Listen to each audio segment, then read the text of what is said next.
Cauliflower kurma எப்படி செய்யறதுன்னு பார்க்கலாம். காலிஃப்ளவர் ஒரு பெரிய பூ எடுத்திருக்கேன்.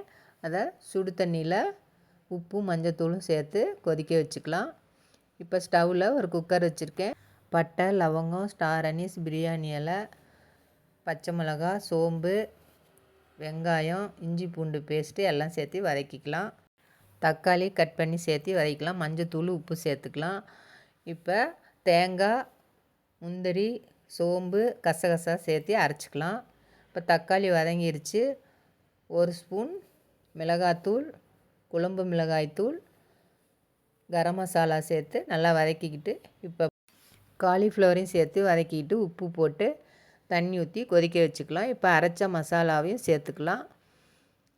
நல்லா சேர்த்து இதையும் 2 நிமிஷம் கொதிக்க விட்டு உப்பு சேர்த்துக்கலாம். மூடி போட்டு கொதிக்க வச்சு எடுத்துக்கலாம். மல்லி இலை தூவி எடுத்தால் நம்மளுடைய காலிஃப்ளவர் குருமா ரெடி ஆயிடுச்சு.